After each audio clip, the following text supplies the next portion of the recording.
The report that my colleague Sergio Altun and I wrote looks, and it's the first time it was ever done, looks at the pan-European structure of the Brotherhood. We explain how the Brotherhood works throughout Europe and of course the fact that there is a branch in each European country, but albeit this branch are independent and free to operate within their own country the way they want, they belong to a pan-European structure in which there are entities such as the Federation of Islamic Organizations of Europe, which is sort of the big umbrella, Brussels-based, and then there's its youth branch, FEMISO, the European Council of Fatwa and Research, which provides fatwa, Europe Trust, which is sort of the financial arm of this network, and a variety of other institutions that bring the whole network together. And the system, the way it works, is that generally the one or two organizations that belong to these entities, whose pan-European structures in each country are the Brotherhood entities in these countries. And it's one of the main findings. It really shows how tight-knit the network is and how there's a cluster, what we call sort of an Islamist nomenclatura of 200-300 core leaders throughout Europe that control all these entities. One looks at the boards, the treasurers, the people who have the leadership positions in these organizations. It's always the same people or their children and spouses. And it really shows how this is a very small group of people that has acquired a position of disproportionate influence in organized Islam in Europe. What we also do, lastly, is we look at what that means. What is the discourse of these organizations? And of course, we went past the public statements, the facade, what they say when they interact with media and policymakers, and we looked at what they say in other places, on social media in Arabic, in internal communications, in interviews that they do, for example, when fundraising in the Gulf. And the things are quite different. First of all, they admit fairly openly that they are Brotherhood, which they deny when speaking in German, in English, in French, and so on. But also that the values they espouse, the aims that they have are quite different and are, from a European point of view, quite disturbing. Assessing the influence of the Brotherhood in Europe is very complicated, because what's the parameter, what's the standard, where's the evidence? It's very difficult to gauge it empirically. It's not necessarily the number of members. The Brotherhood has always been a very elite group. It doesn't go for mass recruitment. So that's not really the key to gauge success. It's about influence in the two audiences that the Brotherhood has in Europe. And one is local Muslim communities, and the other one is the society at large, policymakers, civil society, the media, and so on. And again, first of all, there will be quite a few differences from European country to European country. But I would say it doesn't look like the Brotherhood is making massive inroads with the first constituency, with Muslim communities. There's a lot of evidence that shows that Brotherhood networks are not really capable of mobilizing a lot of people within local Muslim communities to their causes. Now, of course, they have a small cross-section that is loyal or sympathetic to them. But if one looks, for example, at events that they organize for some of their causes, with of course the exception of the Israeli-Palestinian conflict, we're not talking about mass mobilization. It's fairly difficult for them to attract a large number of people. Where I think they might be doing better, paradoxically, is with their engagement of civil society, of policymakers, of the media. And I think over the last few years, particularly with the growth of a second generation of mostly European-born activists, they have been capable of making more inroads, of being more accepted in certain environments, and that leads them to have more influence. So it's almost a bit of a paradoxical dynamic in which, to a diminished influence in Muslim communities, there's a growing influence with the non-Muslim community, or at least with European establishments. The difficult dynamic of working on understanding the Brotherhood and working on it, researching it, or as a policymaker, understanding the network is, of course, the big difference between Europe and the Arab world, in which in the Arab world, people who are members of the Brotherhood admit it openly. They have business cards in which they say it. That's not the case in Europe, I think, with very, very few exceptions of sort of old-timers that admit it. Nobody that belongs to that milieu admits any kind of affiliation to the Brotherhood. I think there are, of course, quite a few ways to assess whether a person belongs to that milieu. It's impossible to determine with absolute certainty who is a sworn member, who belongs to sort of the secret structure of the Brotherhood, unless one has access to the internal list of the group in any European country. But that's something that, of course, is not public, so it's very difficult to know. I think at the same time,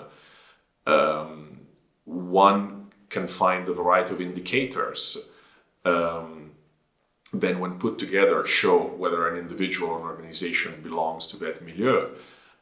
So for an organization, it would be whether that organization belongs to certain international structures that are clearly part of the Brotherhood, whether some of their funders, their history, where at least in the origins the Brotherhood traces were more clear, the kind of literature they disseminate, the kind of speakers they bring in from abroad, the kind of positions they take on certain core issues. Throughout Europe, this is a very small and fairly tight-knit network. So you always see the same faces, the same organizations working together all the time. And so when you sort of recreate these patterns, then you get a good sense of who belongs to this network. So a reasonable assessment can be made. That's a complex question, of course.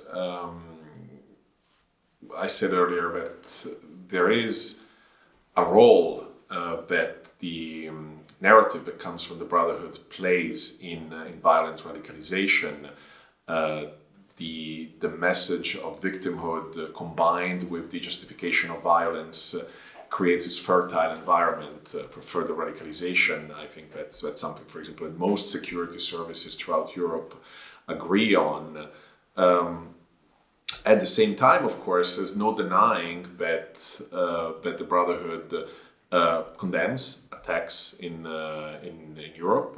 One could argue that these condemnations are somewhat self-serving, that they're tactical, that the condemnations stem from the brothers' desire to be perceived as a moderate alternative to the jihadists.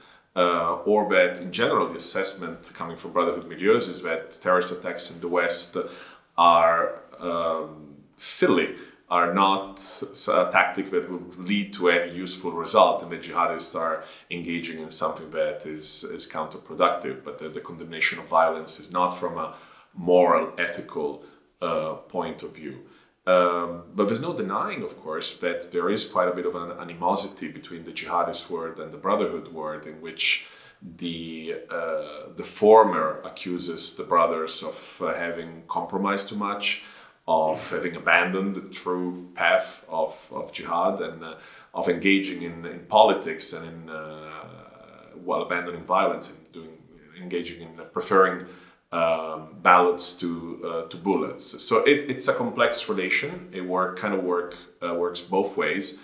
But I would say that there's a general growing understanding that the brothers are not the solution to violent radicalization in Europe, that the attempts to use them in de-radicalization tend to be unsuccessful for the most part. Of course, there are always exceptions, and they tend to be more part of the problem rather than part of the solution. in the Middle East and in Europe, the Brotherhood recruits pretty much in the same way. That means in a very methodical and selective way. You don't apply to be a member of the Brotherhood, you are selected. They spot you, they look for individuals who have certain skills, certain capabilities, and generally it's intellectual capabilities, people who are devoted, very smart, pious, and it's a process in which between the moment in which the, let's call it spotting, takes place to when an individual has actually made the offer to formally join the organization, it's years. It could be up to 4 or 5 years of a process of vetting, of education, of testing. After an individual, a candidate, is believed to have all the necessary requirements, then the Brotherhood makes the offer to swear allegiance and to become a formal member of the Brotherhood. As I said, we're talking about something very selective. A few individuals every year join the Brotherhood in every European country.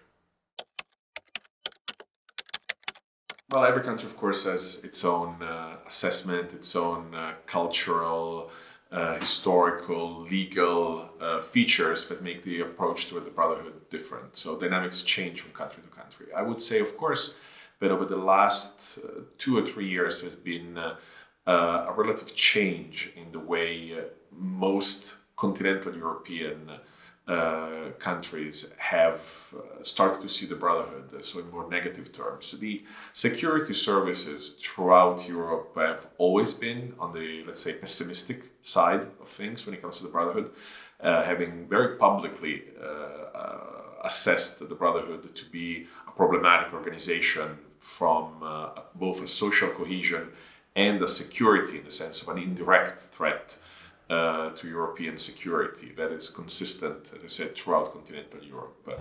I think we're seeing a gradual shift in the opinion of several policymakers on both sides of the political aisles. This is not really a center-right, center-left, center issue, but we're starting to see governments of different political persuasion becoming more negative towards the Brotherhood.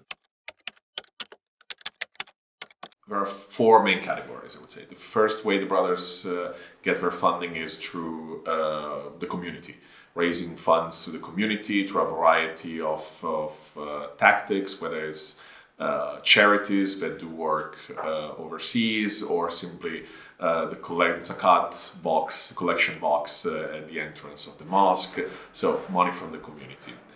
The second is businesses, their own private businesses, whether they are related to the management of Islam, whether it's, for example, certification and sale of halal meat, organizing pilgrimages, or simply business activities that Brotherhood members have. And of course, most brothers are highly educated individuals, very successful professionals, so they have their own businesses in a variety of fields that range from real estate to publishing and so on. The third and arguably the largest source of funding is foreign funding from countries mostly historically in the Gulf.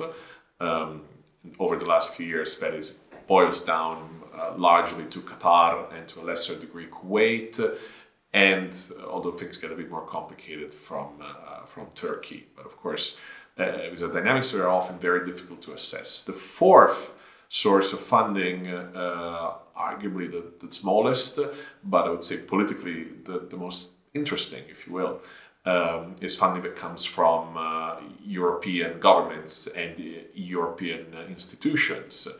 Organizations linked to the Brotherhood milieus often get funding to carry out work in integration work, in anti-Islamophobia work, in radicalization prevention, and in aid, in a variety of other fields, and they receive funding often from governments, from the European Commission, and so on and so forth. It's probably not sums that are not that big in the totality of the budgets of Brotherhood organizations, but it's money that also helps them get legitimacy, because it allows them to say, with they work with governments, with institutions, so they should be seen as trusted partners. I don't think the Brotherhood is a direct security threat. The Brotherhood is not planning or has never historically planned terrorist attacks in Europe. At the same time, from a security point of view, there are some concerns. While not directly a threat, the Brotherhood networks do support in various ways, including financially, Hamas, which is a designated terrorist organization in the EU, and other terrorist groups operating outside of Europe. And I think arguably also the narrative that the Brotherhood disseminates in Europe is problematic, also from a security point of view. The narrative of victimhood and the partial justification of violence that the Brotherhood promotes, when you put them together, they really provide the fertile ideological environment which makes it much, much easier for jihadist groups to then recruit. So obviously the process is not linear. I'm not saying that everybody was exposed to Brotherhood narrative then further radicalizes, but it's fairly clear, and also a lot of the evidence shows it, that environment in which the Brotherhood narrative is prominent create a larger number of jihadists compared to places where the Brotherhood is not active. If we see, for example, the distribution of foreign fighters in Europe, that shows it. So from a security point of view, that is the dynamic. I think obviously the other aspect of it is the threat to social cohesion and integration. And I think from that point of view, the answer is much more definitive, which is yes, it is a threat to social cohesion and integration. And from that point of view, governments should be quite concerned about the Brotherhood presence.